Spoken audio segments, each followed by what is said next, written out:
So last time we talked about half period zones, and their radius is proportional to the square root of the natural number, and area is same. हर एक zone का area same है and that is pi x lambda.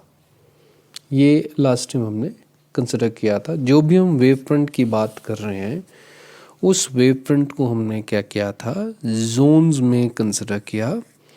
और उन Jones के अगर मैं radii की बात करूं 1 और इनके एरियाज की बात करूं, ठीक है ना, हर एक का एरिया आपके पास सेम है, एक का, दूसरे का, तीसरे का, ठीक है ना, सबका एरिया सेम है. और रेडियस जो है वो वेरी कर रहा है. और रेडियस जो है, जैसे ये फर्स्ट जोन है, सेकंड जोन है, थर्ड जोन है, then that is proportional to square root of the natural number, जैसे हम जोन के नंबर की बात करेंगे. और फिर एरिया सबका सेम है और वो किसके बराबर, that is pi x lambda. और हम किसी पॉइंट के ऊपर इस वेव फ्रंट की वजह से इफेक्ट देखेंगे. हमारा मेन काम डिफ्रैक्शन का इफेक्ट देखना है. तो सपोज वो जो पॉइंट है वो कितने डिस्टेंस पर है, that is at distance x. ठीक है, तो वो किस पर डिपेंड करेगा, वो डिपेंड करेगा कि भाई हम इस जोन से, किसी भी जोन से जो रेज आ रही हैं वो किस एंगल पर आ रही हैं, 1. ठीक है, इस पर डिपेंडेंस होगी. और साथ में इस पॉइंट का जो डिस्टेंस है, ठीक है, वो कितना होगा. ये पॉइंट है, ये पॉइंट है, ये पॉइंट है. कौन से वाले पॉइंट की हम बात कर रहे हैं, जिसके ऊपर हम डिफ्रैक्शन पैटर्न की बातें करेंगे. तो फाइनल रिजल्ट के पॉइंट के ऊपर इन दो फैक्टर्स के ऊपर डिपेंड करता है. ये हम पहले भी थोड़ा सा डिस्कस कर चुके हैं. Now the next point is we consider secondary wavelets reaching point K alternately out of phase. क्यों भला? क्योंकि हमने जो पाथ डिफरेंस है कंसेक्यूटिव हाफ पीरियड जोन्स की जो बातें की हैं, उनमें अगर पाथ डिफरेंसेस की बातें आई हैं तो लैम्डा बाय 2 के मल्टीपल्स में चेंज हो रहा है. ठीक है, जैसे ये x है तो ये x प्लस लैम्डा बाय 2 है, ये x प्लस 2 लैम्डा बाय 2 है, तो ये लैम्डा बाय 2 के मल्टीपल्स में चेंज हो रहा है. ये हमने पहले भी डिस्कस किया था. और वो एम्पलीट्यूड्स हमने क्या कंसिडर किए, सपोज पहले जोन से एम्पलीट्यूड दैट इज A1, दूसरे से A2, A3, A4 so on. ठीक है, और एक बात भी श्योर है, रीचिंग पॉइंट के ऑफ कोर्स, एक बात और भी श्योर है कि A1 will be greater than A2, will be greater than A3, will be greater than A4. क्यों भाई? क्योंकि आपके पास अगर डिस्टेंस बढ़ता जाएगा तो एम्पलीट्यूड मतलब इंटेंसिटी कम होती जाती है. जैसे आप जोन दूर ले जाते जाओगे, अगर मैं इस जोन की बात कर रहा हूँ तो इस जोन से जो रेज आएंगी उनको ज़्यादा डिस्टेंस ट्रेवल करना है, नेक्स्ट जोन से थोड़ा और ज़्यादा डिस्टेंस ट्रेवल करना है. ठीक है, नेक्स्ट जोन से अगर बात करोगे तो और ज़्यादा डिस्टेंस ट्रेवल करना है.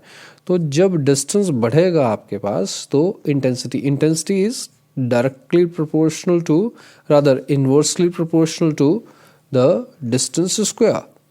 ठीक है, ये भी हमें पता है, डिस्टेंस स्क्वायर. ठीक है, तो डिस्टेंस बढ़ता जाता है तो इंटेंसिटी आपके पास क्या हो जाती है, कम हो जाती है. इसको इन्वर्स स्क्वायर लॉ भी बोलते हैं. तो जैसे जैसे डिस्टेंस बढ़ेगा वैसे वैसे इंटेंसिटी कम हो जाएगी. इंटेंसिटी का अगर इंडेक्स देखा जाए उसको हम किस तरीके से बताते हैं, एम्पलीट्यूड की टर्म्स में. तो इंटेंसिटी अगर कम होती जाएगी तो इंटेंसिटी भी आपके पास कम होती जाएगी, because intensity is directly proportional to square of amplitude. ये भी चीज़ हमें पता है. ये डिस्टेंस है और ये एम्पलीट्यूड है. ठीक है, डिस्टेंस अगर बढ़ेगा तो आपके पास इंटेंसिटी कम होगी, इंटेंसिटी कम होगी तो एम्पलीट्यूड कम हो जाएगा. तो एक बात पक्की, जो जोन ज़्यादा क्लोज है इस के पॉइंट के लिए, ठीक है, उस जोन से जो इंटेंसिटी के पॉइंट के ऊपर पहुंचेगी वो इंटेंसिटी ज़्यादा होगी. नाउ ऑल्टरनेट जोन से जो रेज पहुंच रही हैं they are out of phase, इसलिए हम एम्पलीट्यूड्स में जो साइंस हैं उनमें ऑल्टरनेटली चेंज करेंगे. तो पहले जोन से अगर मैं एम्पलीट्यूड की बात करूं वो क्या है, दैट इज A1, दूसरे से A2, तो मैं यहाँ नेगेटिव साइन लगा रहा हूँ. फिर तीसरे थे A3, तो मैं फिर साइन को, ठीक है, रिवर्स कर दे रहा हूँ। ये नेगेटिव था तो यहाँ पॉजिटिव, बिकॉज जो जोन्स हैं, ऑल्टरनेट जोन्स हैं, उनसे जो वेव्स पहुँच रही हैं they are out of phase rather. तो एक का अगर क्रेस्ट पहुँच रहा है तो दूसरे का ट्रफ पहुँचेगा। तो नेट एम्पलीट्यूड की जब बात आएगी तो वो एक दूसरे को, जो सक्सेसिव जोन्स हैं उनकी वजह से जो रेज पहुँच रही हैं, तो उनके जो एम्पलीट्यूड्स हैं वो आपको उल्टे कंसिडर करने पड़ेंगे, ठीक है। अगर एक का क्रेस्ट पहुंच रहा है तो दूसरे का ट्रफ पहुंच रहा है। तो नेट एम्पलीट्यूड की कैलकुलेशंस के लिए आप क्या कर रहे हो, साइंस को ऑल्टरनेटली चेंज कर रहे हो। तो A1 minus A2 plus A3 minus A4 and so on, ठीक है। एन ऑड है चाहे इवन है, दोनों केसेस में आप इसी तरीके से लिखोगे। अब क्या है कि आपने सपोज आपने जो पहले जोन का एम्पलीट्यूड है उसको 50-50 डिवाइड कर दिया, A1/2 A1/2 इस A1, ठीक है। इस A1 को आपने क्या लिखा, A1/2 plus A1/2 minus A2 को एज इट इज रहने दिया। फिर A3 को क्या लिखा आपने, A3/2 प्लस A3/2, ठीक है। फिर माइनस A4 को एज इट इज रहने दिया। और फिर जो नेक्स्ट A5 होगा, ठीक है, उसको भी आपने A5, ठीक है, divided by 2 plus A5 divided by 2 and so on. और लास्ट में आपके पास क्या आ जाएगा, AN सो ऑन, ठीक है। यहाँ आप सो ऑन ऐसा कंसिडर करेंगे। अब हम अगली बात क्या कर रहे हैं, तो पहली बात हमने क्या की, जो ऑल्टरनेटली ऑड वाले जो एम्पलीट्यूड्स हैं उनका मैंने हाफ हाफ कर दिया। इसका भी रीज़न थोड़ी देर में बताता हूँ मैं। और अब होगा क्या कि A2 को कौन कॉम्पनसेट करेगा, that is A1 plus A3 divided by 2। मेरा कहने का मतलब क्या है कि हमने अपनी मर्जी से जोन बनाए थे भाई। तो अगर मैं इस तरीके से बात करता हूँ कि ये आपके पास जोन्स हैं, ये फर्स्ट है, ये सेकंड है, ये थर्ड है, तो यहाँ से जो वेव्स आ रही हैं दैट इज A2, और यहाँ से जो आ रही हैं दैट इज A1, और यहाँ से जो आ रही हैं दैट इज A3, ठीक है। अगर मैं इसकी बात करूं, और A1 को मैंने क्या लिख दिया, A1 is A1 divided by 2 plus A1 divided by 2। उसी तरीके से A3 को क्या लिख दिया मैंने, A3 divided by 2 plus A3 divided by 2, और A2 को एज इट इज रहने दिया मैंने, और ये A2 नेगेटिव साइन के साथ है। क्या है कि ये जो एम्पलीट्यूड है, ठीक है, इन दोनों के मीन के बराबर में कंसिडर कर रहा हूँ, क्योंकि ये तकरीबन होगा भी, क्योंकि ये जोन बिल्कुल ये जोन नंबर 3 और जोन नंबर 1 के बीच में है। जोन नंबर 2 जो है जोन नंबर 3 और जोन नंबर 1 के बीच में है। तो यहाँ से जो एम्पलीट्यूड की बात आएगी A2, that is equal to the mean of A3 and A1, that means A3 plus A1 और A1 plus A3 divided by 2। तो आपने इसीलिए A1 और A3 को 50-50 में स्प्लिट किया। इस तरीके से किसी की बात हो सकती है, ठीक है। तो हमने क्या किया, A1/2, ठीक है, एंड A3/2, ठीक है। इसको इकट्ठा अगर करेंगे तो A1 plus A3 divided by 2, और वो A2 के बराबर होगा। तो ये A1/2, ये minus A2 and this is A3/2, और ये सारा क्या हो जाएगा, कैंसिल हो जाएगा। मतलब आपके पास जो A2 एम्पलीट्यूड है, ठीक है, वो A1/2 और A3/2 के बराबर है नियरली, ठीक है। तो हम ऐसी कंसिडरेशन कर रहे हैं क्योंकि ऑल्टरनेट जोन्स ने एक दूसरे के इफेक्ट को कैंसिल करने की कोशिश करनी है। ये तो हमने एरियाज दिमाग किए, ठीक है। अब वेव फ्रंट में हमारे जो हम सोच रहे हैं कि भाई हम जोन्स कंसिडर करेंगे, तो जोन्स के अकॉर्डिंग, ठीक है, एम्पलीट्यूड्स आपने इस तरीके से कंसिडर किए। बट कैंसलेशन के फॉर्म में अगर बात की जाए तो मैं A1 को A2 से कैंसिल नहीं कर रहा हूँ, मैं A2 को जो एडजॉइनिंग जोन्स हैं उनके एम्पलीट्यूड्स के मीन के बराबर कंसिडर करके कैंसलेशन में ला रहा हूँ। इससे मुझे फ़ायदा क्या होगा, फाइनली मुझे नेट एम्पलीट्यूड, ठीक है, बहुत ही सिंप्लीफाइड फॉर्म में मिलेगा। ये मैथमेटिक्स है और ये जस्टिफाइड भी है एक किस्म से, बिकॉज ये कैंसलेशन फिजिबल है। उसी तरीके से A4 के लिए अगर जब आप बात करोगे तो A3/2 एंड A5/2 ये इकट्ठा कर लेंगे और ये कैंसिल हो जाएगा। इस तरीके से ये देखो बीच वाले ये सारे कैंसिल होते जाएंगे एंड सो ऑन।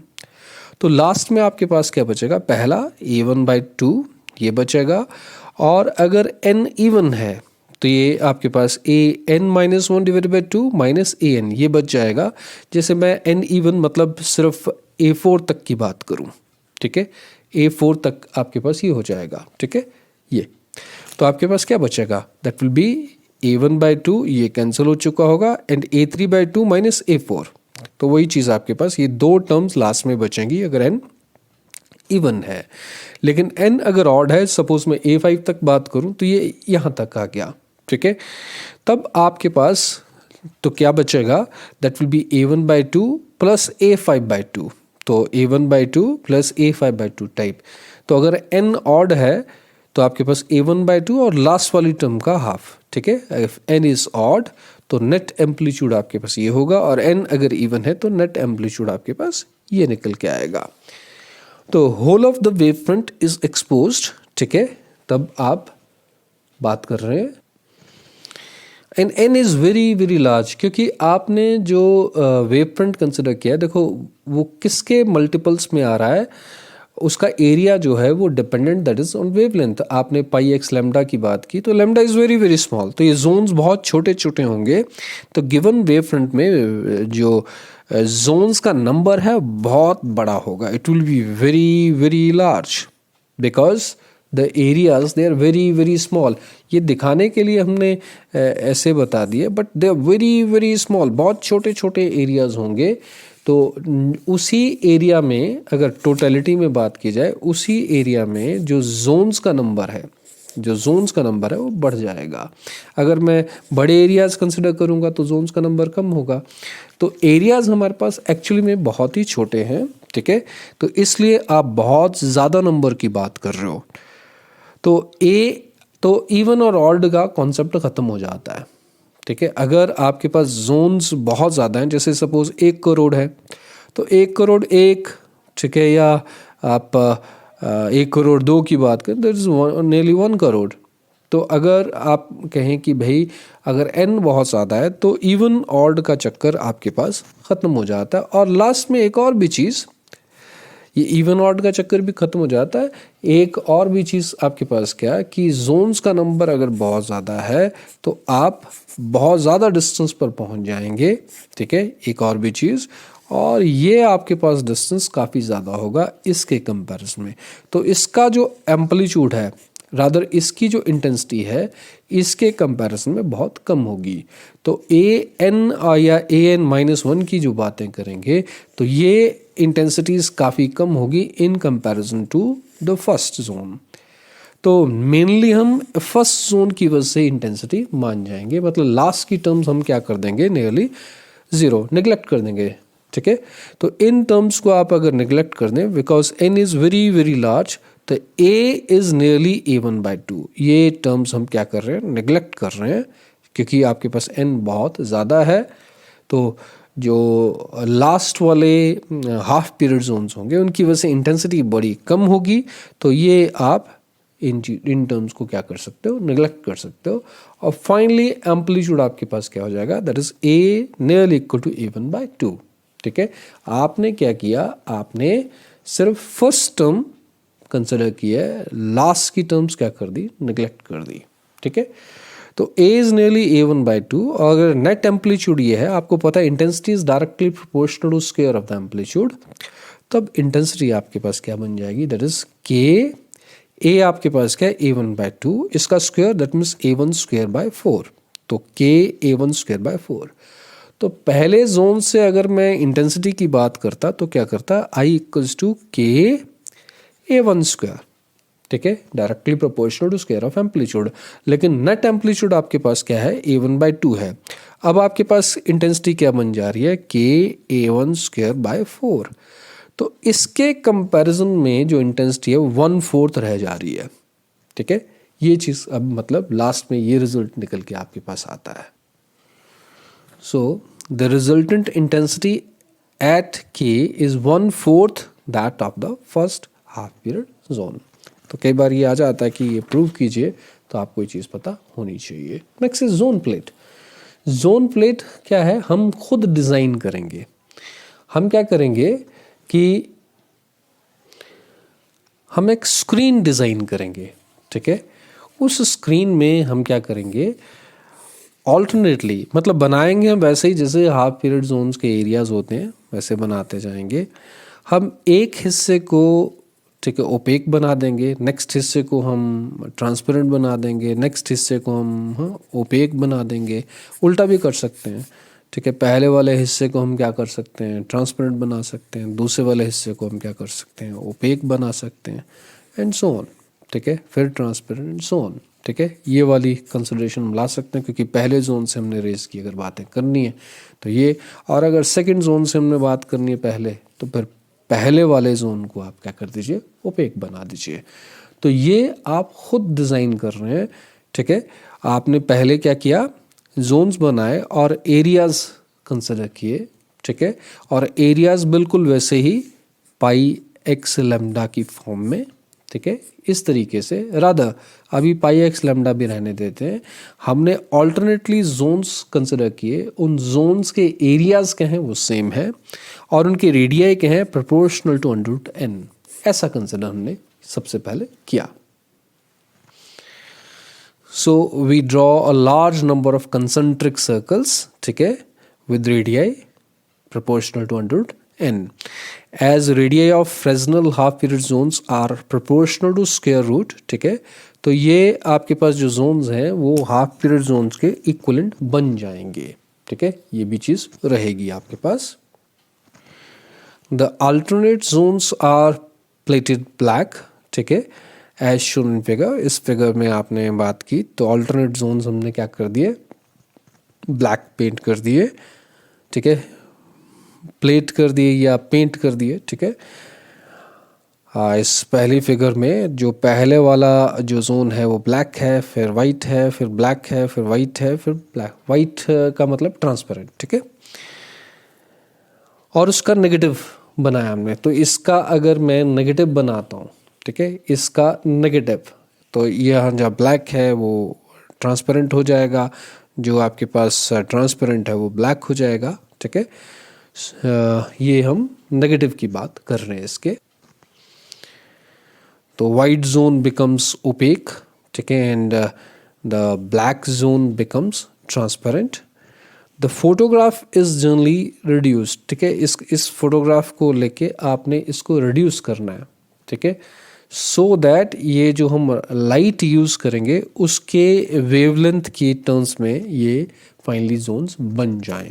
तो दैट ऑप्टिमम साइज हम बनाते हैं. ठीक है, व्हेन इट इज़ डन तो इसको लाइट के सामने रख दीजिए. तो जब हम इल्यूमिनेट करेंगे तो वही एम्पलीट्यूड्स आपके पास आएंगे जो ट्रांसपेरेंट रीजन्स हैं. जैसे मैं यहाँ बात करूँ तो पहले वाले से A1 आएगा, दूसरे से नहीं आएगा. ठीक है, तीसरे से A3 आएगा, फोर्थ से नहीं आएगा, फिफ्थ से A5 आएगा. तो अगर मैं एम्पलीट्यूड्स की बातें करें तो A1 plus A3 plus A5. ठीक है, इस तरीके से एम्पलीट्यूड्स आपके पास आएंगे क्योंकि आपने ऑल्टरनेट जोन्स को पेंट कर दिया है. ठीक है, दे आर प्लेटेड, प्लेट कर दिया, दैट इज प्लेटेड ब्लैक. तो आपके पास सिर्फ एक टाइप के मतलब या तो इवन जोन्स की एम्पलीट्यूड्स पहुंचेंगे या फिर ऑड जोन्स के एम्पलीट्यूड्स पहुंचेंगे. तो this is the concept of the zone plate. Now we are considering the action of the zone plate. तो जैसे सपोज ये S पॉइंट है which is source of light, और ये K पॉइंट है, it is centre of the observation point. ठीक है, तो ये यहाँ जैसे सपोज स्क्रीन है. ठीक है, यहाँ आपके पास स्क्रीन की बातें हो कर सकते हैं और उसका सेंटर आपके पास ये है. ठीक है, तो S से M तक, और ये आपके पास जोन प्लेट का क्रॉस सेक्शन है.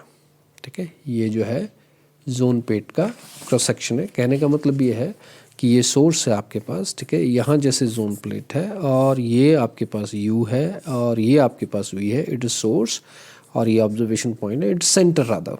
ठीक है, और इस तरीके से यहाँ जोन्स हमने कंसिडर किए और इस तरीके से हम रेज की बातें कर रहे हैं। तो हमने क्या किया कि भाई S M that is u, M K that is v, तो S M plus M K is u plus v, पहली बात की। फिर हमने इस तरीके से जोन प्लेट को कंसिडर किया, ठीक है।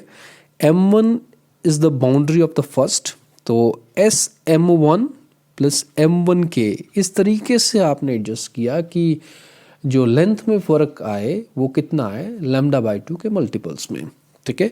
तो S M one plus M1 K that is u plus v आपके पास पहले से है, और एक्स्ट्रा फ़र्क कितना, लैम्डा बाई 2 का, तो प्लस लैम्डा बाई 2। जब M2 की बात होगी एस M2 प्लस M2 के, तो further lambda by 2, that means 2 times lambda by 2।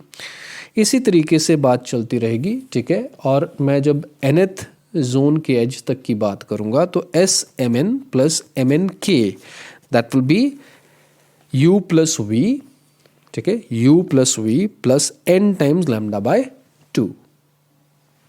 तो nth के लिए हमने इक्वेशन नंबर x की बात कर दी, ठीक है। S M N plus M N K is this. फिर मैं बात करता हूँ इंडिविजुअली एस एम एन और एम एन के की। तो अगर मैं बात करूँ तो ये वाला हमारे पास डायग्राम, ठीक है, इसमें लगा देंगे हम। तो this is right angle triangle, this is u, this is R N. मैं एम से एम एन की बात कर रहा हूँ, तो एस एम एन इसकी अगर बात की जाए तो क्या होगा, that is u square plus R N square under root, it will be u square plus R N square, ठीक है, अंडर रूट। और अगर मैं एम एन के की बात करूँ that will be v square plus R N square under root, ठीक है। ये दो चीज़ें अब आपको क्लियर हो जानी चाहिए। So u square plus R N square, ठीक है, अंडर रूट, ये एस एम एन बन जाएगा। और यू हम कॉमन निकाल लेते हैं, ठीक है, अंडर रूट से हम बाहर निकाल रहे हैं तो it's 1 plus R N square divided by u square. और यू अंडर रूट से जब यू स्क्वायर बाहर निकलेगा तो सिंपली यू निकलेगा, ठीक है। तो 1 plus R N square divided by u N square, और जो आर एन है that is N X lambda under root, और जो आर एन जो है वो यू एन की टर्म्स में अगर बात की जाए तो बहुत ही कम होगा, रीजन बीइंग लैम्डा आपके पास बहुत कम है। सो हम इसमें क्या लगा सकते हैं, फिर बाइनोमियल थ्योरम लगा सकते हैं। 1 plus X raised for n is near equal to 1 plus N X, तो 1/2 टर्म्स आगे आ जाएगी, तो 1 plus R N square divided by 2u square, ये बन जाएगा आपके पास। सिमिलरली आप एम एन की बात कर सकते हैं, u की बजाय क्या हो जाएगा, v हो जाएगा। तो इक्वेशन नंबर 1 इक्वेशन नंबर 2 हमने डेवलप कर ली, और इन दोनों की वैल्यूज़ आप इक्वेशन नंबर x में सब्स्टिट्यूट कर दीजिए। ये दोनों वैल्यूज़ जब आप सब्स्टिट्यूट कर जाएंगे